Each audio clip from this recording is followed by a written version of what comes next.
Welcome to another episode of the Pepper Soup Talk Show, where we invite the game changer, the shakers and mover in our community. We always want to highlight individuals who are just like, paving the way and just changing the game. Today, we are excited and honored to have very colleagues, friends of mine, and Brandon Copeland, who's currently an NFL player, but he also a father. He's a professor as well. Without further ado, Brandon Copeland, welcome to the Pepper Soup Talk Show. I appreciate you, man. It's a pleasure to be on. A pleasure to share the space with you. So excited for the conversation, man. And again, honored to be on here, man. Honored to be on Pepper Soup. Good. So Brandon, as you know, we just wanted to invite you into the show so you could enlighten our viewers just a little bit about your journey. And to me, one of the most interesting thing about you is that you are more than just an athlete, and there's a lot of things that you do off the field that we just want to learn more about. But before we get into all of that, we want to first give you an opportunity for you to introduce yourself and give us a little bit of background about, who you are and where you grew up. Yeah, man. So my name is Brandon Copeland, from Baltimore, Maryland originally. And I had the opportunity to go to Penn with you and obviously a bunch of our other colleagues and stuff like that. Some of them not on the camera, but for me, grew up in a household where you had to, you just understood that you had to hustle. My mom worked extremely hard to provide for not only herself, but also her two big old boys. Can we cuss on this show? Can I cuss? No. Hey man, this is our space. So there we go. Cope, I ain't gotta tell you this, but be yourself, brother. Amen. All right.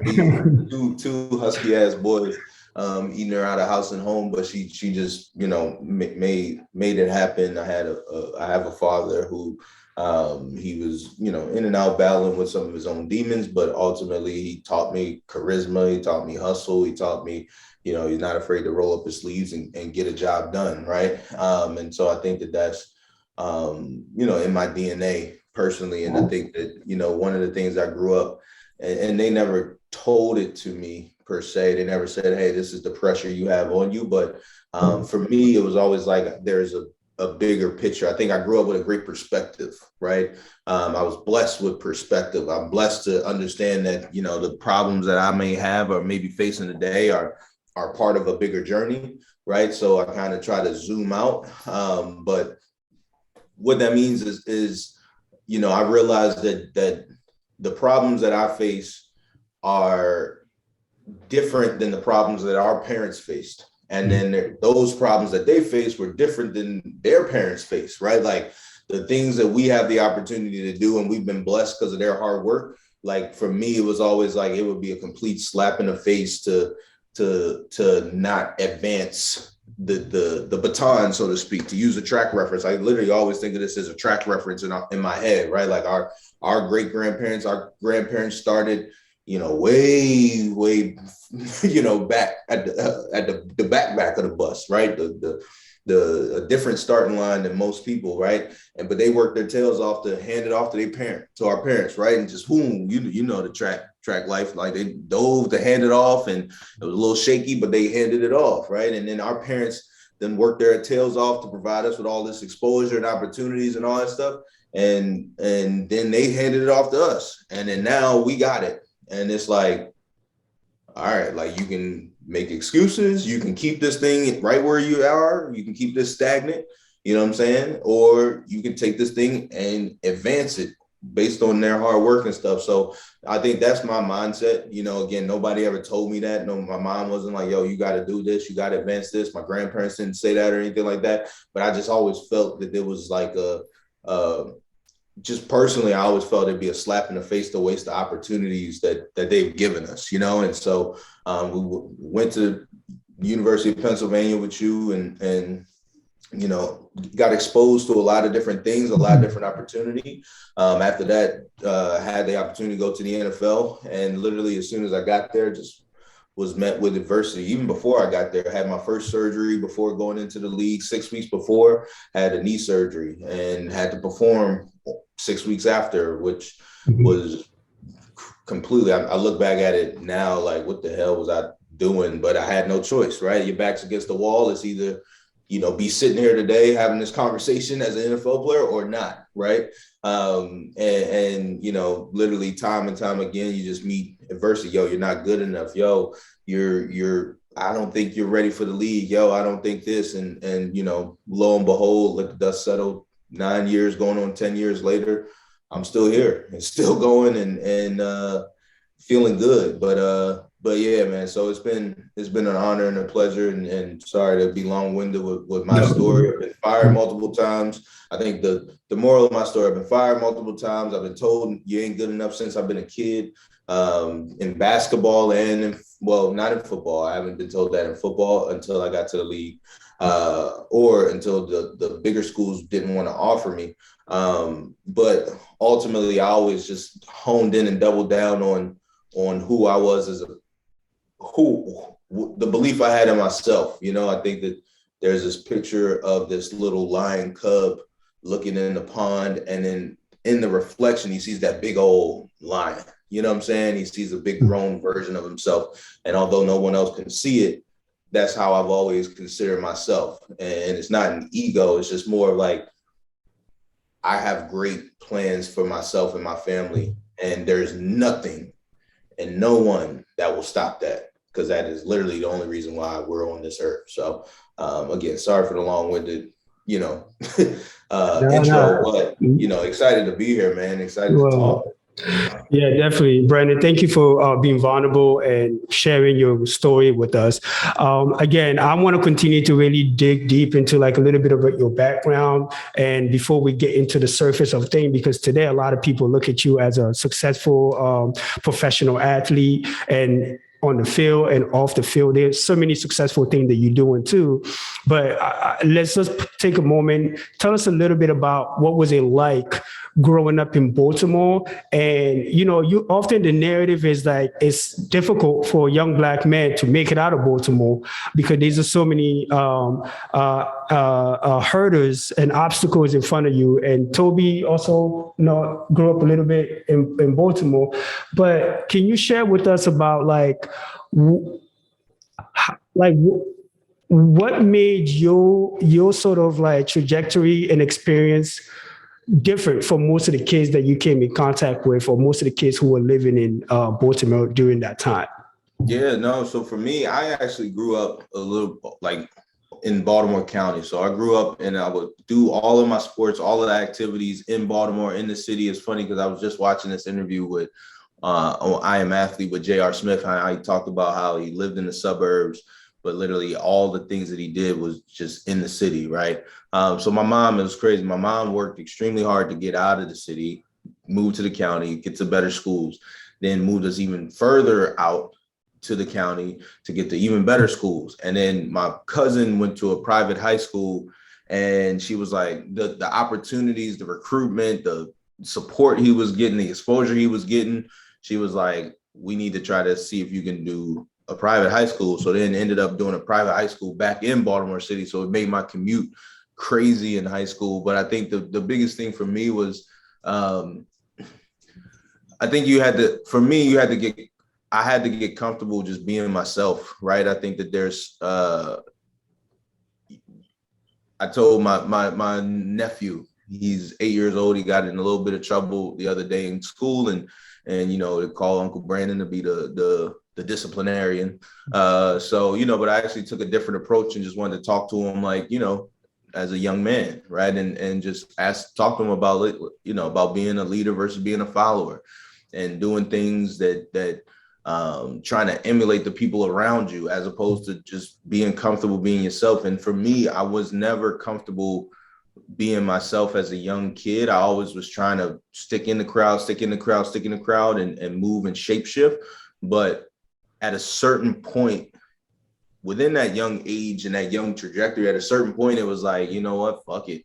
Like, it is what it is. You know what I'm saying? Like, I am the Husky kid. I do care about my grades. I love fucking reading Harry Potter books, and I still whoop your ass on the football field, and I still, try to outshoot you on the basketball court. And so I think that eventually what happened for me, like, no, I don't want to shoot people. I don't want to sell drugs. It's not knocking it, but it just ain't me. You know what I'm saying? Like, I understand that there's a finite, I have, in my opinion, I thought that I had vision and a vision for myself. And if there's certain trajectories that I know that this doesn't end well, you know what I'm saying? Like, if I know it doesn't end well, or if there's only a few possibilities of it ending, and most of the possibilities are negative endings for me and my family, then it's not what I'm trying to do, because my plans for myself are bigger. So I think eventually I just embraced who I am as a person. And it took, in my opinion, it probably took too long to do that realistically. But I remember one of my best friends is he always said this, and it was talking about, it was funny. He was talking about women at the time. We were in high school, and he was talking about, so many people try to be somebody else to impress somebody. Like, you try to be somebody you're not to impress this lady or impress this woman or whatever. And he was like, ultimately, at the end of the day, it doesn't really mean much, because if she does love that impression of you, she still doesn't love you.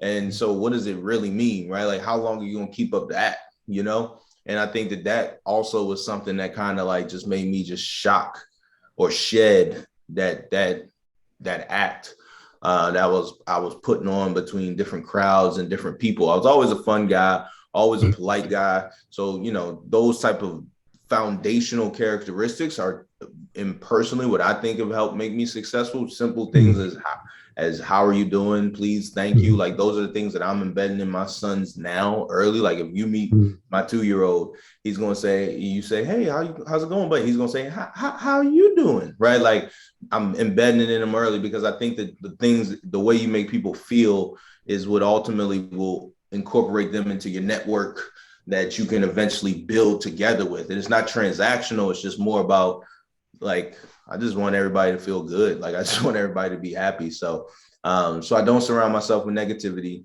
I'm quick to be selfish around my thoughts and my brain and my mental capacity. That took me probably in college. That was when that really hit. My senior year of college, training for the pros and everything like that. An agent told me, you gotta, if the people you talk to always call you with some drama or a negative story, you got to protect your mental right now, and so those are the things I think that have helped make me the man I am today. And, again, this you mentioned the term successful, and it's funny, I got this shirt on and I actually talked to some fourth grade kids today. Yeah, I was gonna ask you about that. I said, what's up with that shirt? It's a dope shirt, man. Yeah, thank you, man. But it's I know obviously everybody's like, well, hold up, you spelling it wrong. Ivy League guy, Ivy League professor, what the hell you doing spelling it wrong? But for me, we're working on a show called Coping with Success, and we haven't released it yet, but it's pretty much talking with people who, from the outside in, you think are successful, but we want to challenge the idea of success, because a lot of us look at it and think, a lot of people look at it and they might think my original. So I'll talk about me. When I was young, my original thought process of what success was bank account and net worth and how much money you had and what type of vacations you were on and all that stuff. And now I'm like, that is the furthest thing from it, And so for me, as I've continued to try to work harder to provide a lifestyle, not just for my family, but also selfishly for myself, because I think that, sometimes we always try to put it on like, it's for the kids, it's for the family. Like, no, I like nice shit too. You know what I'm saying? I like vacations too. I like that stuff too. I'm addicted to the work, but I like, clean, like I like certain things as well too. Right. And so as I've worked harder to do those type of things, I've also felt my soul being sucked from me at a certain point, because you just become even though my goal originally since I was a kid was to go get financial freedom. Well, while you're chasing that, you just realize that, it's never enough, right? Like J. Cole had the song about it and stuff like that, right? Like it's never enough. It's always a better this, always a better that. And so now I've been really putting a lot of focus and emphasis on what my own definition of success is. I still want to be financially free. I still am proud to get to work towards that goal. I don't think I'm where I want to be just yet based on my own living expenses and stuff like that. However, the bigger goal and the bigger picture for me is legacy and impact and instilling what I want to make sure I instill in my kids before I die, those types of things, and then making sure that they straight, right, forever. So yeah. Can you dive in that a little bit more? So you say you want to leave legacy, impact, and instill some things into your kids. What exactly does that look like in your lifespan? Yeah, so for me, I think the biggest thing that I can instill and get sex been to our football camp, right? Like we don't focus on like the biggest thing, the reason why our football camp, we focus on character traits and characteristics, right? Because I can't give you the answers to the problems you're going to face throughout your life, right? Like I want to prepare my son and as a parent, right? Like, if he scrapes his knee and is in pain, like, ooh, like I want to take that on for you. You know what I'm saying? Or if we had COVID to start the year, unfortunately, right? Like I felt horrible when he's up at night coughing and going through his sick fits, right? But so there's certain things that I'll never be able to take on for him. However, if I can train his mind to be able to weather those storms, then those are the types of things that I think will, and again, those are the types of things I think will allow him to have the life that he wants. Again, it's not necessarily about a number or a dollar amount. It's not necessarily about how many houses or cars or anything like that, how many women he's with or anything like that. It's more about like, I want him, whatever life he wants to have, I want him to feel empowered up here to be able to go get it. And that's, for me, that's legacy in its simplest form, right? Because how many people do we know up here can't go anywhere? You know what I'm saying? Like they don't even think it's possible. And so for me, that's why I'm putting in all this work. I have two sons. I keep talking about my oldest right now. My other is like 3 months, so he's still in diapers and stuff. But it's the same thing. I want them. Like I tell my wife Taylor. Literally, there's times where, especially this season, I call her and I'm like, listen, like I am literally living my dream. And I'm calling her usually because I'm on the road at a game or something like that. Because usually, during the week, you're focused on preparing for the game, preparing for the team. You got your family, you're trying to be dad and a pro athlete, and I'm an entrepreneur. So I'm doing a bunch of different things, right? But then when you get that chance on the road, on the airplane, your phone's on airplane mode, you get a chance to reflect and you think about like, damn, how cool is this, right? And so there's times where I'll call him about, look, babe, I'm literally living my dream. Like I literally was a kid growing up, dreaming of being a pro athlete, probably wanted to play basketball, but football was cool too. But wanted to be a pro athlete, wanted to have my kids watching me and coming to the games and things like that. And I am literally living it. And I'm doing things off the field as well that have impact. But how can I make sure that you get this feeling, right? Because for me, there's like, I know that for most of us as athletes, this is it. This is the pinnacle. And everything from here on is just, whew. I pray to God that is not my reality, right? The reason why I work so hard off the field is so that my life just continues to go like this, because I can't imagine a life where I am not excited to get up and do whatever it is that I'm doing, right? And work within some type of passion. So for me to have that feeling, to be able to genuinely say that I live that, right? Through the ups and downs and all of that type of stuff, is not all sweet, right? I want my children to feel that, right? I want my wife to feel that. I want my family to feel that. And I want people in general to feel that, because there is nothing better. And I get to think about it at times, how lucky I am, because there's probably, fewer people that have been in the NFL probably, who can say that they are genuinely living their dream or have genuinely lived the dream. So for me, that is what I want to empower my children to do. Not live their dad's dream, not live their dream that their mom has for them or their neighbor or their grandma, right? I want them to live their dream and whatever that is. Right, Brandon, again, thank you so much for sharing your journey with us. It's so much to unpack. And, sometimes we just want to give our viewers a little bit of time to just pause and soak up some of honestly, the wisdom that you're sharing with us right now. And before the show, I had a conversation with like my partners here, Toby and Aki, and we just thinking about like, Brandon is somebody who wears multiple hats. How do we really unpack his life? And I think that everything that you're sharing with us, it's just like, it's showing a whole different side of you that, even though I know you in college, but I'm learning so much about you and from you and how much you have grown over these couple of years.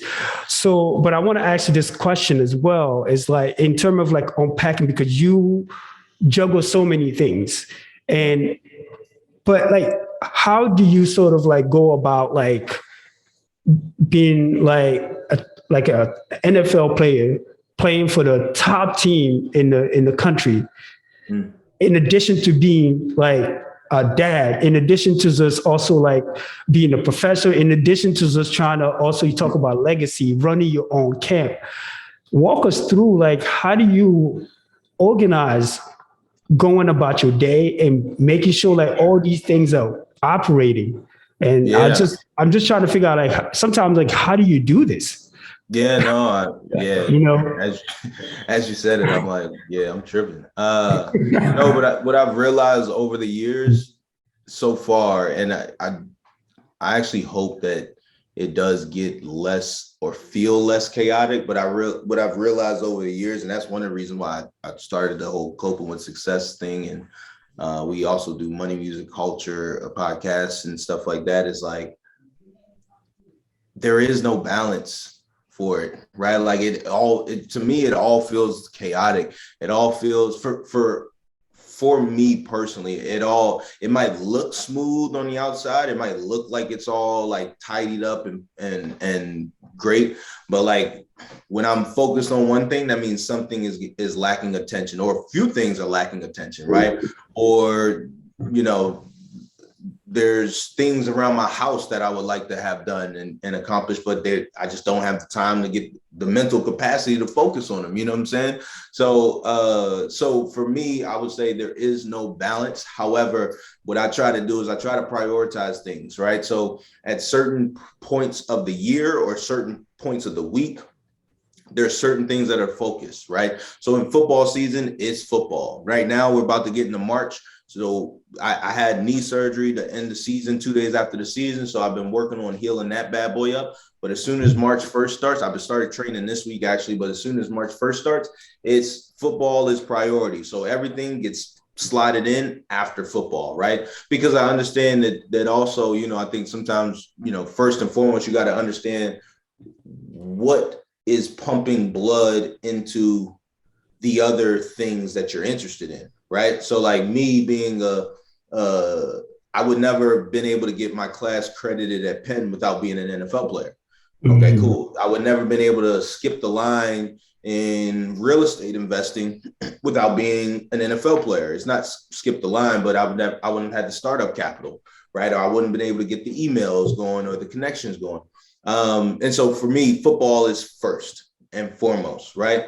Now, at different times of the year, football has to take a back seat. It has to move, right? Today, I closed on a house. So at 4 p.m., we had a notary come over. We closed on a house. So guess what? That jumped the line from like 3:30 to 4:15 just to make sure, hey, like these numbers are right. Hey, what's this thing? Hold up. We're not just trying to slide a little extra cash in there. Hold up. No, we don't play that, right? So like, for me, it's just about compartmentalizing. I had a great coach, Coach Jim Caldwell, who was he always talked about compartmentalization is the key to success, meaning you got to be able to switch from dad to husband to when you walk on that field, no matter what's going on at home, you got to be able to say, I'm a football player now.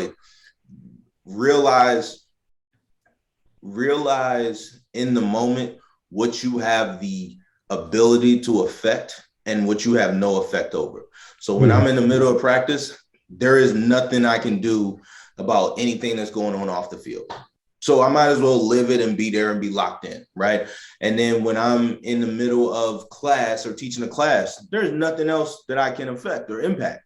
Lock in and just give it 100% of you. Same thing right now when we're in the middle of pepper soup talk, right? Like there's nothing else that my brain, and even though my brain might be wanting to go other places, I can't affect it. Boom, we're locked in here. Let's have a great conversation and let's build and learn from the conversation. So for me, I just try to look at every single thing as a learning opportunity and just dive into it. And then what I'm trying to do a much better job of is now my focus of my work is not just in my 20s. It was like, yo, let me just work, grind all day, 24/7, dream chasing, baby. Now I'm 30.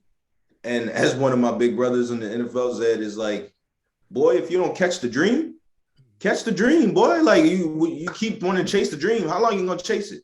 Catch it and let's move on to something else. Now I have multiple dreams, but what I mean when I say that is like now my work is geared towards being able to step away from business and scale. And so I think that's where I'm going. Like I'm always going to love work and I'm always going to love doing stuff, right? That's just what keeps me happy. However, the goal now is to figure out how I work hard in the next 2 to 3 years to be able to sit back and watch everything else work while I just chill. But then I know me, I'm still going to go up and show up to work. But if Brandon decides to sit on his ass all day or to just go and take Bryson and Braylon just around the park all day, it's cool. The money's still flowing, the empire's still going, and the business is built. So, again, long-winded answer there. To summarize, there is no balance. It feels like chaos to me. And I will give anybody else out there who's feeling like they are stressed or they're uncomfortable. It's supposed to feel like that. Like if you're doing something dope, in my opinion, it's supposed to feel like that, right? Like if you get to the point where it's just easy, like when Michael Jordan got to the point where it was easy, what did he do? He went and played baseball. Like this thing is too easy right now for me. It's not a challenge anymore. Let me go play baseball. And then he came back to make it a little more uncomfortable. You know what I'm saying? So like those are the types of things that I think about is like it's supposed to feel tough. But I'm working so that eventually it doesn't have to feel tough. Oh, thanks for that insight. Can you give us more of a visual of the different kind of ventures you're part of and how were you introduced to those companies? Yeah. So first is obviously football. Then now I'm a professor at Penn, which has allowed me to take that whole teaching a personal finance course. I call it Life 101. They gave it some nice long political title. But ultimately it's how to buy a house, what's your credit, buying versus leasing a car, good debt versus bad debt, budgeting, taxes, all the things that I feel like we should learn about in school, but no one wants to teach us for some reason. We're sitting in school to make money, but no one teaches us what to do with it once we get the money. You know, I got my own theories on why that is, but neither here nor there. So, but from being a professor at Penn, or adjunct professor at Penn, that has allowed me to see an opportunity in becoming a consultant or an advisor in the financial education space. So by pairing the platform with the experience or the Penn platform, the Penn card, putting that on the resume, now I'm able to go and I literally have clients now where they keep us on retainer. We actually help them implement their vision and help them formulate their vision on how we can better serve their clients when it comes to financial education. So that's one of the things, and that's our biggest business right now. Well, it's our biggest business right now in terms of it's the biggest, most of my attention is there. And then we have a real estate business. We literally just sold a home on Friday, which was a rental property before. It's a long story on that one. We could talk about that another time if you want. But we sold that home on Friday. It was our last home that we had in Detroit. So we're kind of consolidating all of the Detroit properties that we had. We did maybe 8 to 9 flips while we were there. And we are I signed the documents for one that will close on Friday in Baltimore.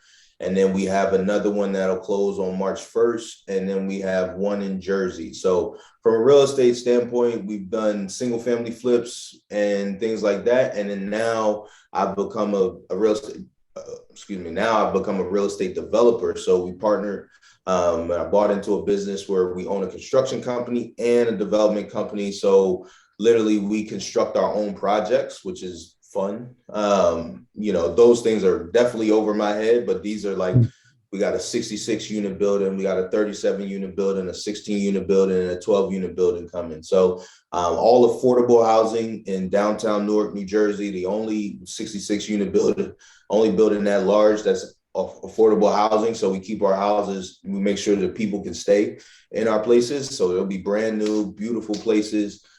People won't be displaced. And I'm excited about those because, again, it's kind of like those are legacy projects, in my opinion, right? Those are the things that you drive by, you drive by with your kids, like, yeah, you like that building? No, yeah, like, you own it, right? Like, so those are cool. And then in the real estate side as well. And the only reason why I share all of this is one, because you asked, but more importantly, because I think it's good for people to know, like it's whenever I'm only into these different levels of things because I got into the real estate game wanting to do rentals because everybody said that that's passive income and that's what you want. And that's literally what they'd be sharing and shelling out in the Black community, in my opinion. And that's cool. Don't get me wrong. It is a cash flow, but it's, they didn't give you the fine print of it, right? You still got to work.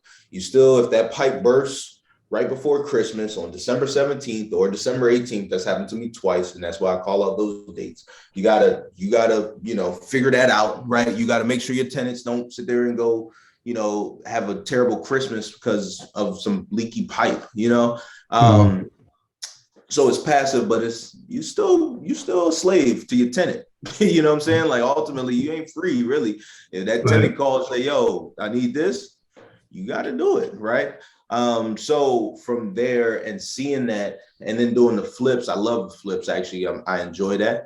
But I'm like, there's an easier way to do this. And so now I'm trying to graduate and I'm looking into storage units and parking lots, basically things that you don't have tenants complaining.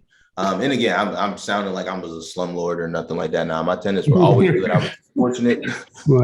Thank God I was fortunate because we literally never had a tenant miss a payment, knock on wood. Hopefully we never have that. Like, we've had great properties and great success, which has been awesome. But again, the mindset we have is like, for me, is like, well, how do we do this where I can step away and get my time back? And so now we're looking into storage units, parking lots, and we just bought into, and again, with other people, group economics, collaboration. It's not me and my bank account buying it all because I can't afford it. We bought up 205 acres and 85 acres down in Tampa, where now we're still going to have tenants, but now Amazon will be the tenant. They're building a distribution center, right? We're going to have Chipotle.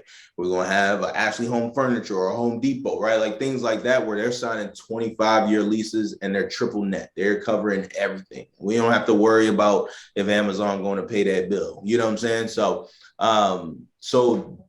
that's the real estate side. And I'm excited about the growth in that because, again, those are things that hopefully I can turn over to my little folks and enjoy. And then finally, the last leg of my business, two last legs is venture investing. I'll go on that first, venture investing. So investing in, you got your stock market and all that stuff. I found out later on, like, that's a little late sometimes, right? Like, it's good, get your money invested, get your money growing. But again, as you get, you start to pull yourself up the hill, you start to do things, you're like, hold on, y'all making more than me and y'all doing less work. Man, let me learn about that, right? And so venture investing. So now investing in companies before they go public. Triller's about to go public. I'm excited about it. You know what I'm saying? Airbnb, before it went public, your boy was in it. Lyft, things like that. So excited about that phase because I'm just learning. I enjoy it because you're almost just like recruiting. You're seeing if you can pick the star. And then finally, just podcast host and event host and things like that, public speaker. We that's another revenue stream. So I won't say it's all about, multiple revenue streams was something that I grew up always thinking about. I never would have pictured that it would come to play like this because it's kind of all over the place. But I just think that when my brain I got ADD in my mind, self-diagnosed. So, don't self-diagnose ADD. But, when a lot of people, when my brain and people have always told me to focus, my brain is just more like, we got one life to live. Let me learn about that. And if I can learn about it in a way where I feel confident to invest in it or to go after it and seek it and chase it, then why not? I think sometimes people try to tell you be so siloed, so focused. They do it with athletes all the time. Focus on football, or focus on basketball. You got sixth grade kids who tell you, I'm just focused on basketball. I'm basketball only. Bro, just have fun. Like, literally, it's that simple. Just have fun. And as you get older, your vision will get clearer, and you'll find out where you need to focus to monetize your passion. But for me, I'm a big advocate of just having fun where it's natural and there's passion there. That's where you're going to make the most, in my opinion. I know that sounds cliche and like some bullshit, but like, if you see me on Sunday, I'm the guy having fun. Like, I was the nervous kid at first, but my career has been a lot better once I just started saying, yo, it's football. Like, what are we talking about here? Like, you got the ball, I'm gonna whoop your ass. That's it. Right. Like, we ain't gotta, what are we talking about here? I get it, coach. Right. We got X's and O's and all that stuff, but like, it's football. Like, don't make it bigger than it is. Real estate. My mentor was like, coach, this ain't rocket science. We sold in the house in Baltimore together. This ain't rocket science. Like, you buy something for a price, you hopefully buy it below market value, buy it, you renovate it, you sell it for higher. You do all your research beforehand to make sure that you're confident in your numbers. But that's it. Like, it ain't like, and I think so many people try to talk about what they do like rocket scientists, because everybody wants to feel like they're the smartest person in the room, like everybody wants to feel like, oh, what I do is so hard and I do this and I sell this and blah, blah, blah. Like, okay, that's cool. I'm sure it has its intricacies. Don't get me wrong. But at the end of the day, like, you learned it. I'm sure I can too. So yeah, that's me and why or how I feel empowered enough to go after the different things that I'm actually passionate about.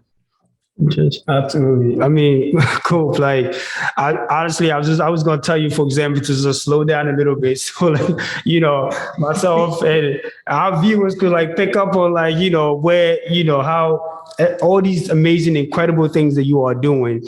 And then for me, it's just made me forget about the fact that you are actually like a professional NFL player for a second. Given like all these things that you're doing. But again, thank you for being vulnerable. Thank you for going all in to share with us like everything that you are doing on the field and outside the field. It's truly inspirational because, our, again, focus is to continue to bring on incredible people like you so that you could inspire the next young Black man who's sitting there and doubting himself, say, I cannot do this, I can't do that. So your story, like 100% again, let us know like everything is about your mindset. Everything is about maximizing every opportunity that goes your way. And you truly continue to just redefine what it means to be an NFL player. Because most of the time we just focus on what's on the screen and what the scoreboard is. But it's like you really defining what it means to be a successful NFL player. The success is not just on the field. The success is about what you're doing outside of the field. So how does that make you feel that you are this individual now that is able to change the definition of success? Yeah, man. Well, no, appreciate you and appreciate the kind words, man, for sure. I think it's funny. So today, my high school reached out a couple of weeks ago, actually, and set up, and they said that their fourth grade class basically reached out and they voted me as, I can't remember what the title was, some type of leader, such and such thing. And they were like, hey, would you be willing to get on the call with them for 10 minutes, 15 minutes? So we set up a Zoom interview today, and it was a couple fourth graders, and they were saying how, all of them, 3/4 of their class voted. There was 5 different people in total. 3/4 of the class voted me as like the number one person on their thing, which was, to me, like I told them, that was like probably the most encouraging, most beautiful award or accolade that I could ever have. And really, they just like threw some gasoline on the fire, and you just did the same thing, right? That's the only reason why I share that, is because, you kind of, I think as we all get older, we all are just so focused on our tunnel vision. And we're focused on like doing more. For me, I'm always focused on the next thing and the next thing and the next thing. And I got to help them, but I also got to help them. And like, we go to our football camp, we help so many kids. And I'm just like, we're not doing enough, because we're only with them one day out of 364 days, right? 365 days. So 364 other days, they're battling life without us. So what else can we do, right? And so for me, it's like my mind is always on like what's next and more and more and more, that sometimes you don't really sit down and think like, yo, like there's other people that I've never even met, like those fourth grade kids who are watching what I'm doing, right? And so for me, I know some people shy away from the quote unquote role model mentality. And I don't necessarily, I told somebody the other day, like, I don't think you try to be a role model, right? Because I think that's when you're trying to put on an impersonation, right? That's when you're trying to act, or you're trying to act a certain way. You see people, they smile with people on the picture. Oh, you want to take a picture? Cheese. And as soon as the picture's over, they just walk away. You know what I'm saying? Like, for me, it's like, no, like I look at it as an opportunity. I'm just being myself. And I'm fortunate that myself being me is just a positive person, right? Just a happy person. Like, I want to make everybody in the room feel wanted. Like, I was the guy in the room who at times didn't feel like I was wanted. And then as soon as I was really good on the football field, or I was bigger than other people, or there was an award, or now I'm in the NFL, now you want to flock and talk to me, right? So Mike Jones, back then you didn't want me, now I'm hot, you all know me. I want to make sure everybody in the room feels wanted. That's just how I was raised. And that's just, I think that's just my own personal goal and mission. It's not to, if you don't want to be there, don't be there. I will say that I do have a nice buffer of like, I don't have to try to please you per se. However, my natural inclination is to want to make everybody feel a part of the conversation, right? And I think that other people have felt that, and it makes them feel good. And so, I guess the moral of the story, I need to keep it up. Yeah, man. I mean, just your ability to be versatile, just open and just being on your grind and hustling is definitely, like, to me, has served as like a major foundation to, your pathway to where you're at right now. You're still young. You still got a lot of energy, Brandon. So, and based on your profile, in fact, you are one of the most like diverse and prolific NFL experience in terms of like, you have literally like played for the Jet, the Lion, the Titan, the Raven, the Falcon. Now currently you're playing for the Pats. Talk to us a little bit about what you have learned, going from one team to another. Yeah. and and how that has sort of affect you as an athlete. Yeah. So one of the things I always write in my notebook, so I keep now I have an iPad that I take my notes on. And that was, as somebody told me in 2018 on the Jets, Kevin Pierre-Louis, I remember it. He showed me, he was always taking notes and it looked really cool on his iPad, but he could save them up for forever. And I always take really good notes, but they're in books and stuff like that. And who knows where the books were from college or from year 2, year 3, whatever. So for me, literally one of the first notes that I typically take, especially if I'm on a team where I feel like their standard is lower than mine personally, is like, keep my standard, meaning like, don't conform to what's just around you, So when I was my rookie year, I was in Baltimore with the Ravens, which is a winning organization, right? They're used to winning. The franchise used to going to playoffs. Like, if they don't go to the playoffs, it's a bad year. There's some organizations, if you're in the run for the playoffs, it's the most exciting year that the organization has, right? And so I've been on both sides of the coin, right? I've been to the Patriots, you know what I'm saying? Like, that's, the mecca of football, right? You learn from Bill Belichick. Like, you can't learn from anyone better from a coaching standpoint. So, but regardless of all that, some of the things I've learned in those places I've just kind of picked the tool here, picked the tool there, picked the tool there. And when you bounce from organization to organization to organization, you're going to meet totally different players, totally different locker rooms, totally different organizations and cultures, right? Penn had one culture, Columbia has a different, Howard has a different, Michigan has a different, right? And so for me, if you bounce to those different cultures, it's important for you to be, one, open and willing to learn the culture, 2, smart enough to know when your standard is better than the culture that you're around, right? And that's not being ignorant. That's just saying, if you, some cultures you go into, you conform to that culture, you'll be out the league in no time. You know what I'm saying? Because while it might work for that particular organization or culture, it ain't gonna work in some of the real ones, And so for me, it's always been just a natural, like, keep my standard. I like winning.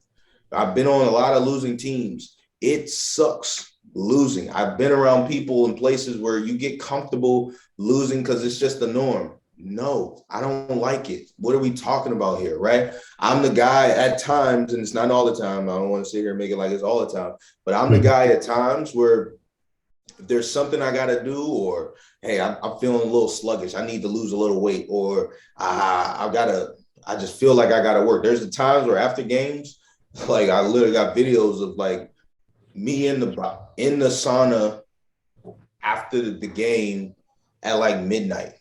Like, everybody else, not everybody else, some people out partying, so most people sleeping, probably should be sleeping myself, but like, there's something I got to work off, or there's something I got to do. It's not just weight. It's just more of like, mentally, there's something not right with this mission. I got to get it done. So let's go get it. Right. And so for me, the biggest thing that I would say that I take is just a mentality. 1, I'm always going to be me. 2, I'm going to always keep my standard. And 3, the time is now, meaning, like, a lot of people like to wait off things. Oh, I'll start doing that next week. Or I'll start doing that this week. And there's times for that, I will admit. However, when certain things, you got to realize you have an opportunity and that door is just going to close like this. And so you keep pushing that shit off, it's going to close on your ass at a certain point. So for me, when you see an opportunity, you have an opportunity, especially one that most people would kill for, like literally kill for. Most people would do my job for pennies, right? You can't waste it. You can't, for me, I just could never waste it. And the final thing too is, because I've seen a lot of guys waste it trying to be what other people think an NFL player should be, right? So you're trying to go out on Friday nights. You're trying to buy up the tables. You're trying to have girls sneaking into hotel and stuff like that, right? Like, you're trying to live the life that you saw on Ballers and all that shit. That shit don't last unless you're really good. Like, if you're really, really good, Right. You might have some, you might make it work, right? But you'll always, for me personally too, you'll always look back on your career and wonder, how good could I have been, right? The one thing I will always wonder is like, how good could I have been if I just literally only thought about football and nothing else? The problem is, if I died, then I would have missed out on impacting young people. We ain't got, so it's a balance, right? And who knows if I got it right or wrong, but, the goal for me is to be able to look back at 35, 40, 45, 50, 55, 60, and just not have any regrets. Like, I just always want to look back on life and be like, I never want to look back and be like, damn, I should have worked harder, or damn, I should have done this. Like, if I look back and I'm like, yo, they said I wasn't good enough, but I worked my ass off and there's nothing else I could have done. Hey, there ain't nothing else you can do about that, So that's, I guess, my mantra. Appreciate you, Brandon. I think like you definitely come at the right time right now, given the time of what everybody's going through. We're still going through the mix of the pandemics, so it's very powerful, inspirational to hear what you are sharing with us right now. So you talk about your camp, this football camp, like you talk about this is your baby. I could just see how passionate you are about. Talk a little bit about the camp and what this camp means to you. Yeah. So we have our foundation is our foundation is called Beyond the Basics Inc. And we started doing the camp this will be our 5th year. We had to take a couple year pause because of COVID and everything like that. But yeah, it's for me, it's one of the coolest days of the year. It's a lot of hard work, definitely stressful, because we do, as Sec knows, like we do so many different things. There's like what we basically wanted to do is we wanted to provide something that kids could take with them for the rest of their lives. And football, that ain't it, right? So we got career type of networking, right? Where everybody at the camp, if you're wearing the same color wristband as the kids, or in the kids' perspective, if an adult or someone is wearing the same color wristband that they have on, then that means that they are in the profession or the industry that you have said prior to the camp you're interested in being in one day. So if you see a yellow, you got on a yellow wristband, you see somebody else with a yellow wristband, and you want to be in law enforcement or you want to be a lawyer, there's something there already. There's a commonality there already. So hopefully that can spur on some conversations that can give you some insight into that. We have law enforcement at our camps, and we have them undercover, and they literally are just helping the kids. They're literally sitting there cheering the kids on, giving them water, all that stuff. And at the end of the event, the kids find out that these people were police officers the entire time. I know some people are like, whoa, why would you do that? Nah. Look, it's a reality. Right? Like, we got to bridge the gap at some point. You know what I'm saying? And so ultimately, I don't want our kids on the streets walking around and walking past police officers, just assuming that all of them are thinking negatively about them. And then on the flip side, I also want these officers to understand as well, too, like, these are kids, just like my son, just like we were, you know what I'm saying? So it's a mutually beneficial partnership there, and it's only going to continue to grow. And then obviously we have a bunch of giveaways, free food. We give away laptops and iPads and iPods, shuffles and things like that, and beats and everything like that. But it's just a good time for me. Right. It's getting the kids excited about coming out. It's getting them exposure to a beautiful facility in Gilman, my high school, and stuff like that. A lot of kids end up getting recruited from the camp as well. But, they know when they come to our camp that they got to bring their transcripts, they got to bring their report cards, and that's the only way you're eligible for a prize. You're eligible for prizes based on your grades and then also your character traits displayed throughout the day. So you can't just be a good athlete and get a prize. You can't just be the fastest person there and get a prize. You got to be the fastest person, and you got to be X, Y, or Z, right? Your grades have to be within a certain criteria, or you have to be not the fastest person, you have to be the person showing the most teamwork throughout the day, right? And so we want to just try to get people, get young people excited about being good people. I think that's one of the biggest things. And then finally, we do a community service project at the camp every single year. We make the kids that come to the camp put together book bags and put together toiletry kits for the homeless people, for homeless in the city.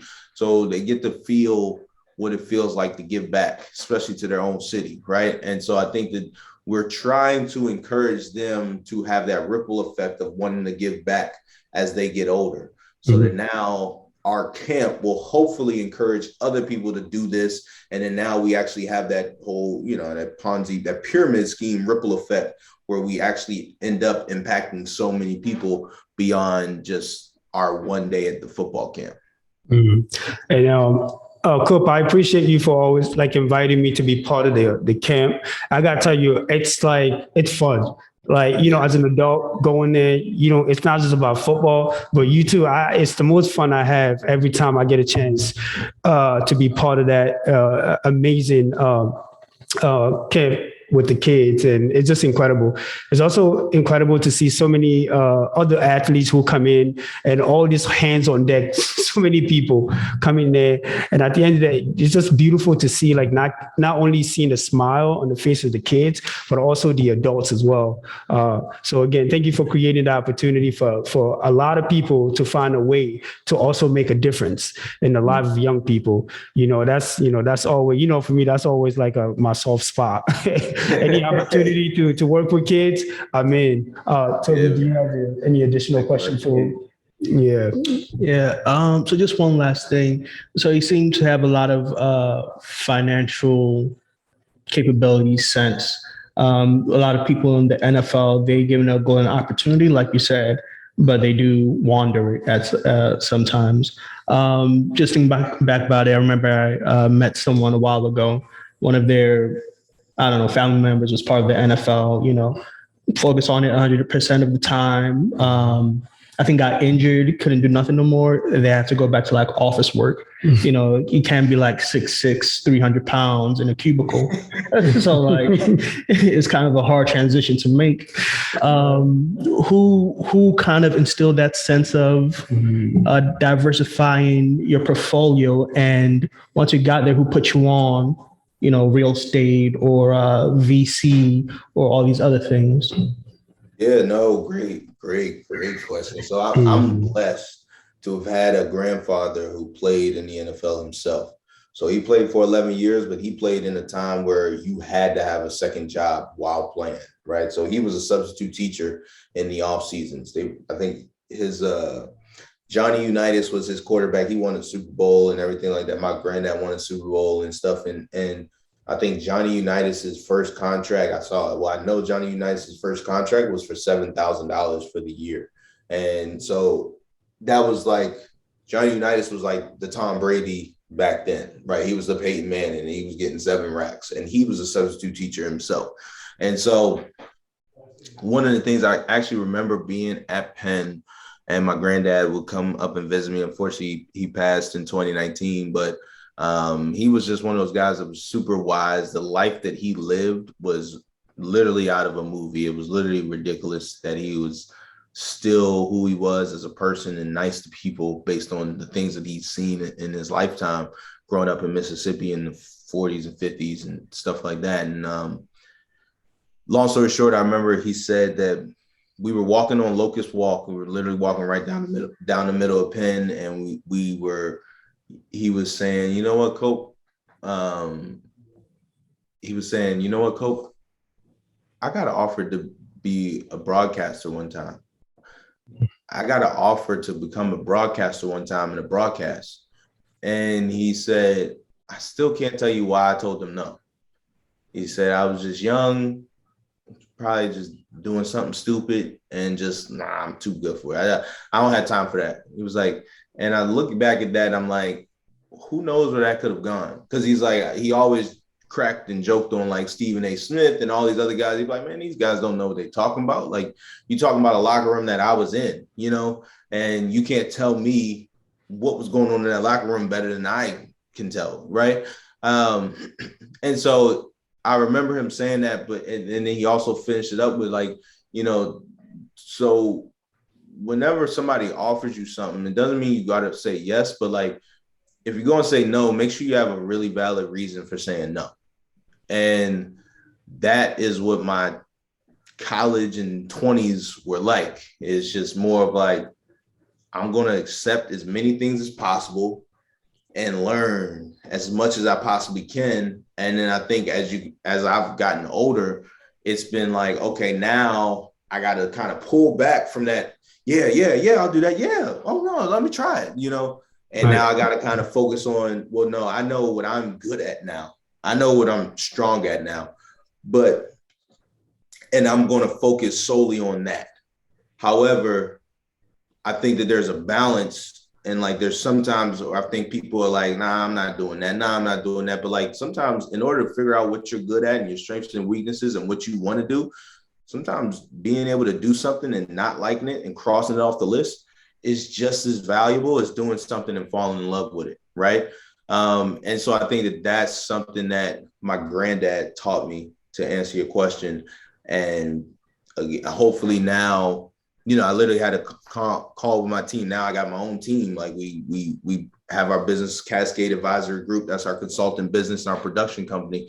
And literally had a call this Monday about how we literally were protecting my time now.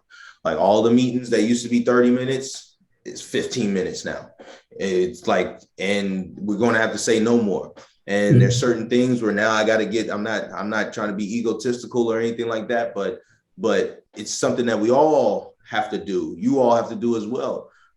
It's like at a certain point, you realize that when you say yes to so many things, obviously that means there's something else that's getting bumped out the schedule. And now as I have a family and stuff, right, the more I say yes, the people who end up taking the sacrifice, it's not just me staying up late at night like we were in college and a couple years out the league, just staying up late at night, and it's just me and my sleep that's getting sacrificed. Now it's like my son wants to play. You know what I'm saying? My wife wants to enjoy dinner together, right? Like now it's missing out on potential memories that we could be creating together because daddy's working, right? And so now I am trying to be super, super selfish with my time, literally from Monday on out. You know what I'm saying? And again, it's probably going to piss people off. It's probably going to make people, if the narrative on me changes over the next year or sec, because people like, man, that dude Cope, he think he's such and such, right? Like it's just because I told you no. Like it is what it is. And so the final thing I'll say on that is my buddy who also went to Penn, Dave Twomley, he said he was reading this book called 4,000 Weeks. And it's just something for everybody because it blows my mind. I shared it with my students when I thought about it too. Like he's reading this book called 4,000 Weeks. And if you live to 80 years old, the average human lifespan is 79 and a half. If you live to about 80 years old, you will have about 4,000 weeks on this earth. When you think of life like that, that doesn't sound like a lot. I don't know about y'all, but like I calculated the amount of time I spent in a car commuting to and from school in high school alone. It was 5 years, 8th grade to 12th grade alone, 52.7 weeks, 52 and a half weeks, damn near, literally spent in a car commuting. And again, I was in high school, can't change it. It is what it is. It's part of the process. But now you shitting me. If you're going to take up part of them 4,000 weeks, it better be worth it, and not monetarily worth it. It's not all about money, but more of like, it better be something that I genuinely want to do. Because at the end of this life, we all got to look at it and be like, damn, I just wasted time doing what? Man, I was tripping, So that's just something that hopefully, hopefully somebody can resonate with. That's great, man. Cool. Again, I appreciate you for being 100% vulnerable. You shared so much with us today that we need a moment to actually soak all these things up. But all these great things has been such a true inspiration for all of us. It just means like at the end of the day, man, we need to step it up here too. So thank you for challenging us to actually step it up a lot more, man, because you're doing a lot, and you could come up with so many things, just be like, hey, I'm an NFL player, like chunk of butt. It's unbelievable to me to see like all these different things that you're doing. But I want to just talk a little bit about you just being a father, man. Talk to a little bit about that. Like, what is that? What it means for you to be a dad of, you have two sons now, which is an incredible, congrats to you. And it's such a beautiful blessing. But I want to go back to this idea of when you say like your father was sort of like in and out, wasn't there most of the time. So based on that experience that you had, like, what type of father do you see yourself, and how, what's this father side of Brandon that most people don't know, that you could share with us? Yeah, so being a dad is the best job in the world. I think the beautiful thing about kids is they don't care about what your day was like, right? Like if you had a bad day at work, they don't care. Like they just like you're the hero when you walk through that door. And if you bring some chicken nuggets home, you are like Superman in the flesh. You know what I'm saying? Like, so for me, it's the funnest thing I get to do. And that's one of the reasons why I'm so hyper focused on getting more time to do it, because there's a fine line and a balance, right? Like I grew up never wanting to be the guy who was always at work and barely at home, and then always made the excuse of like, oh, I'm doing this for you, baby, I'm doing this for y'all. You know what I'm saying? Like, nah, you're doing it for you, right? Like your kids don't care if you in, Aruba on vacation or in the backyard chilling, you know what I'm saying, at a certain age. So, but with that being said, there's also a balance, because the things that you want to provide for your kids and the opportunities you want to be able to provide for your kids, they cost money to a certain, some of them do, And so for me, that's why I'm so hyper focused on working hard so that I can get as much of my time, all of my time back. I want to be able to control my entire day. You know what I'm saying? I don't want to have to take a call. I want to take calls that I want to take and that's it. You know what I'm saying? And I'm close, like I'm really close. But there's still, I still need a little bit more time to get to where I really, really want to be. But yeah, man, looking at them, literally looking at little versions of you. They point out all your flaws and all your strengths, right? It's funny because you get frustrated thinking about like it's funny, like, for example, my son, we were in the pool today and the pool was way too damn cold, so we didn't actually get in, but like we just, played around it and stuff like that. And like, you want your children you're so scared for them because you don't want them to be hurt. Like, you don't want them to fall. You don't want them to scream, hey, stop running around the pool. Well, I remember when I was a kid, I was running around the pool, right? Hey, wait for me before you get in there, and you want a balance. For me, it's like a balance of like, I'm so proud that my son is like similar to me, like jump off the cliff. Like, nah, I'm good. Like he was pushing the water today and I'm holding him so he doesn't fall off the little step. And he's like, Dada, I got it. He's 2.5 years old. And I'm like, no, are you gonna fall? Like I'm trying to be smart with him, but like, I'm actually extremely happy that my son wants to be independent and like he wants to do things himself, right? So it's like, it's cool to see his own maturity. And even my youngest son, he's like already trying to talk words and stuff like that, which is, again, he's only 3 months, going on 4 months in March, but he was like if you try to say hello and echo it, he'll try to, hello. Like, it's crazy to see that. And so it's again, it's like one of the most beautiful things in the world. But it points out all your own flaws, because it's like some of the things that other people have told me not to do in a good way, like, hey, slow down, hey, relax, hey, do it with other people, all that type of stuff. Like, I see my son doing the exact opposite, which is exactly what I did. And you kind of like, no, don't do it like that. But you kind of like, that's my man. Like, it's going to work out, so it's pretty cool. I think, the biggest thing as a parent is, you want to shelter them and protect them from the world, but you also got to give them enough space to grow. And another thing, actually, final thing I'll say, because it's something I've been thinking about really, really over the last few years, is like, you know, there were things that we've done or we grew up with, and I've grown up with the mindset of like, yo, I'm gonna do this. Like I'm the disciplinary father, right? Like I'm like, and I still am. Like you know, Dad, I don't play that shit, right? Like there's a certain point, like we can laugh and joke and have fun, but there's a certain point, like you getting close, bro. You know what I'm saying? But there also are things that, like, I grew up in a household, it was whoop ass. You know what I'm saying? I'm gonna be straight up with it, right? It was whoop ass, right? And there's certain things that now I'm like even challenging myself on. And I'm like, damn, am I getting soft? Because I always said I was gonna whoop ass too.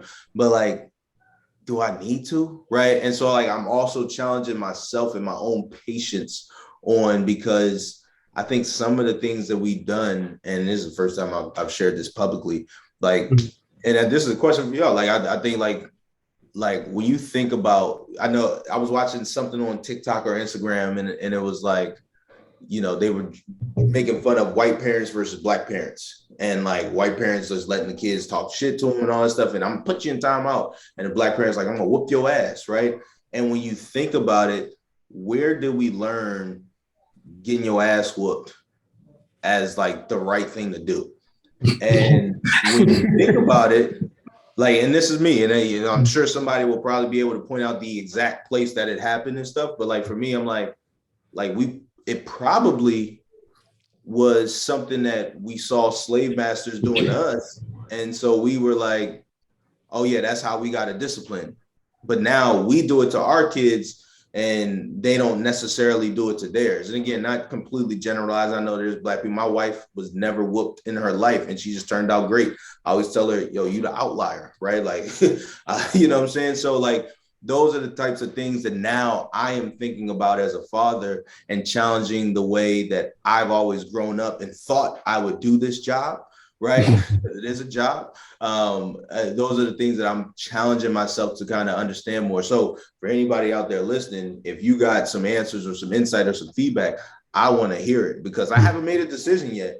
However, I'm sure there's going to be times where he's going to try me, you know what I'm saying? But I'm also challenging some of the things that we grew up with and thought were just like, this is the way to do it. Because as we know, like there's certain things that we do now as a society that we were like, yeah, no, our parents had it a little backwards. Mm-hmm. Absolutely. Brandon, I can't thank you enough, brother, for just coming on our talk show and truly just like letting us know and walking us through everything you shared with us. It's been powerful. It's been truly powerful talking to you. And I'm learning so much from you today. So again, we're going to need to just pause for a second to just soak up all these things that you share.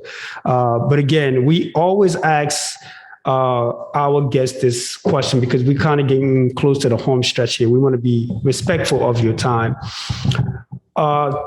Think of the 15-year-old version of Brandon, given everything that you have learned, given where you're at right now. What would you say to him if he's sitting in front of you right now? Oh, 15 years old.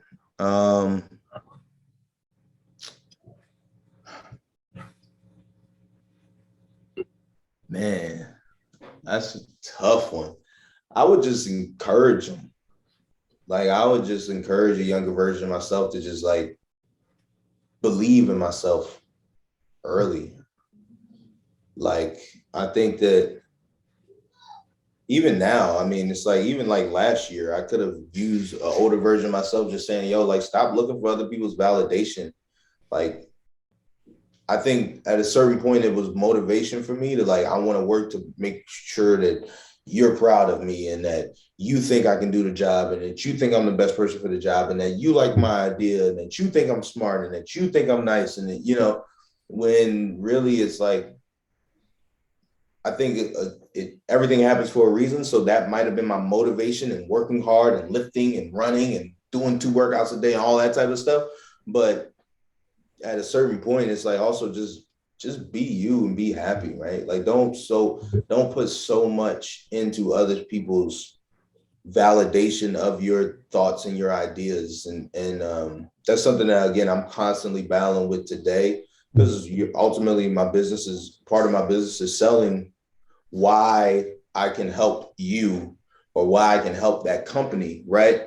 And so, again, it's a fine line and a balance, but ultimately, one of the things I've learned is, like, if you do dope shit, people will want to be a part of it. And then hopefully you can charge for it, right?